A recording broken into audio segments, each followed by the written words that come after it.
Isu-isu yang menggelinding ini perlu dikelirkan oleh kedua belah pihak agar rakyat benar-benar menerima secara clear baik apa yang dikemukakan oleh Hadar Nafis Gumai maupun apa sesungguhnya yang terjadi pada Partai Gelora.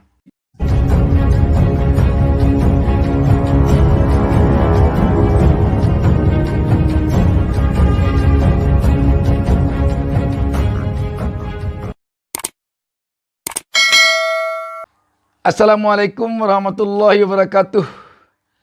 Kita berjumpa kembali dalam kesempatan ini.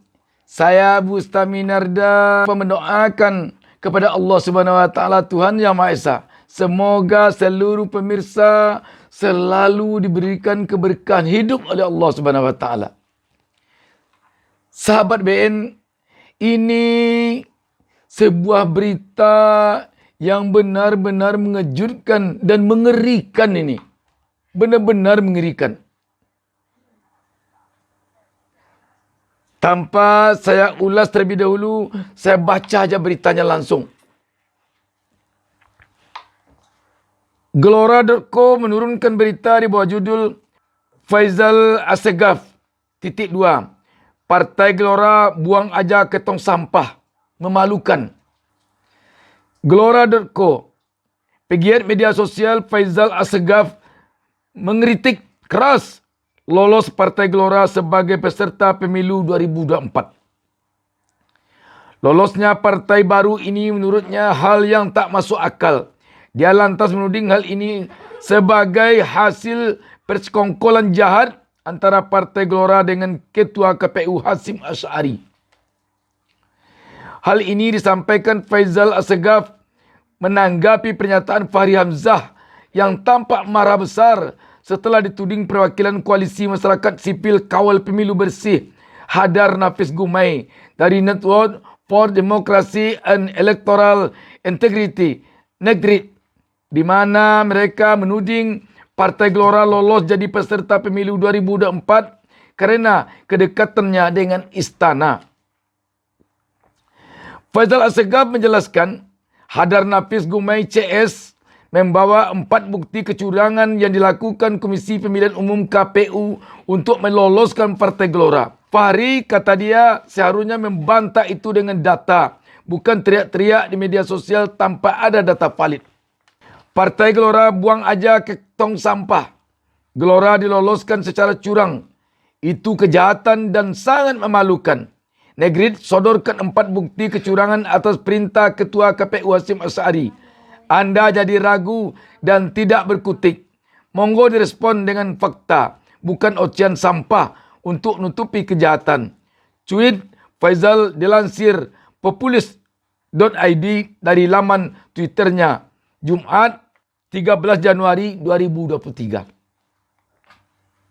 Sebelumnya, Wakil Ketua Umum DPP Partai Gelora Fahri Hamzah yang membantah tudingan partainya diloloskan secara curang. Dia menuding ada pihak yang takut kalau Partai Gelora menang dalam pemilu. Sasaran mereka bukan penyelenggara pemilu sebab mereka juga mantan penyelenggara yang curang dulu. Rahasia mereka juga masih disimpan sama yang sedang memimpin sekarang. Jadi sasaran mereka adalah Partai Gelora. Dugaan saya mereka semua takut kami menang. Sangat takut, beber Fahri Hamzah dalam cuitannya. Sahabat BN, ini benar-benar perseteruan yang begitu sengit tampaknya antara Faizal Assegaf dan Wakil Ketua Umum Partai Gelora Fahri Hamzah ini. Namun dalam hal ini, kita sebagai rakyat yang nanti akan ikut pemilu tentu berharap agar jangan ada yang dirugikan dalam persoalan ini. Kita tentu tidak ingin Partai Gelora dirugikan gara-gara ini. Dan sebaiknya tentu pihak Partai Gelora, menurut kita ini tapi mungkin tidak benar,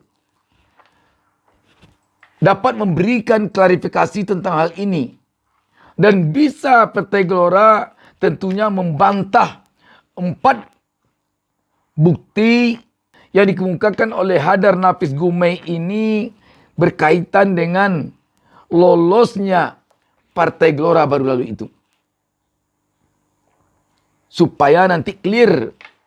Dan kalau ini sudah clear, kita yakin publik jelas tidak akan terpengaruh oleh apa yang dikemukakan koalisi rakyat sipil ini. Tetapi kalau sekiranya ini tidak clear, tentu dikhawatirkan nanti akan berpengaruh kepada sikap rakyat di dalam menentukan pilihannya kepada Partai Gelora. Jika kita perhatikan, di satu sisi ini membuat Partai Gelora semakin menggelora, semakin dikenal rakyat Republik Indonesia. Karena memang pernyataan Faisal Assegaf ini betul-betul menghentak ini. Sampai malah Faisal Assegaf ini mengucapkan kata-kata, buang saja ke tong sampah. Ini kata-kata yang benar-benar sudah sangat keras kalau kita perhatikan ini. Dengan demikian, perlu menurut kita mendapat klarifikasi secara clear sehingga isu tentang Partai Gelora yang lolos verifikasi faktual baru lalu itu benar-benar jernih. Kalau tidak nanti tentu isunya akan bergulir pada ketidakberesan verifikasi faktual oleh KPU baru lalu, terutama tentu untuk Partai Gelora. Sahabat BN, memang KPU tentu harus benar-benar bisa terhindar dari isu-isu seperti ini dalam melakukan penyelenggaraan pemilu tahap demi tahap ke depan. Ini baru tahap pertama. Dan kalau bisa, tentu kita rakyat berharap agar ada apakah semacam diskusi ataukah semacam debat antara Faisal Assegaf, Hadar Nafis Gumai, Fahri Hamzah, dan KPU yang bisa dilihat oleh publik. Bisa saja di depan layar televisi atau di kesempatan-kesempatan lain yang bisa tersiar ke publik. Supaya benar-benar jelas ini bahwa Partai Gelora bersih dari isu ini. Dan juga supaya bisa clear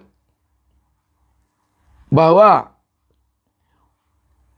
pihak koalisi rakyat sipil atau pihak negeri yang dipimpin Hadar Nafis Gumai ini tidak mengada-ada. Benar-benar ini terjadi. Ada 4 fakta. Jadi kedua-duanya harus perlu clear sekarang ini.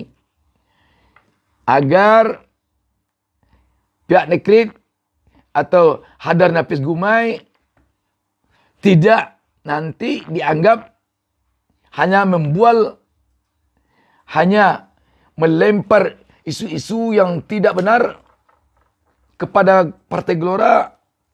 Dan Partai Gelora harus pula mengklirkan agar tidak ada cap kepada Partai Gelora bahwa Partai Gelora memang tidak seharusnya lolos pada verifikasi faktual partai kemarin itu. Jadi dua-duanya butuh. Kedua belah pihak butuh clear. Sekarang bukan tidak mungkin ada pihak yang tidak membenarkan yang tidak menerima, yang tidak yakin akan kebenaran 4 fakta yang dibawa oleh Hadar Gumai. Dan juga sekarang ini mungkin saja masyarakat atau rakyat atau publik meyakini bahwa Partai Gelora tidak seharusnya lolos kemarin itu. Tetapi karena kedekatannya dengan istana, lolos. Sekali lagi terhadap kedua hal ini perlu clear. Isu-isu yang menggelinding ini perlu dikelirkan oleh kedua belah pihak. Agar rakyat benar-benar menerima secara clear baik apa yang dikemukakan oleh Hadar Nafis Gumai maupun apa sesungguhnya yang terjadi pada Partai Gelora. Memang kedua-duanya harus dengan fakta. Kalau hanya dengan omongan, apalagi bernada emosi, tentu tidak akan menyelesaikan masalah. Tapi kalau dengan fakta diadu nanti antara fakta yang ada pada Hadar Nafis Gumai dengan fakta yang ada pada Partai Gelora. Demikian saja. Wassalamualaikum warahmatullahi wabarakatuh. Jangan lupa subscribe.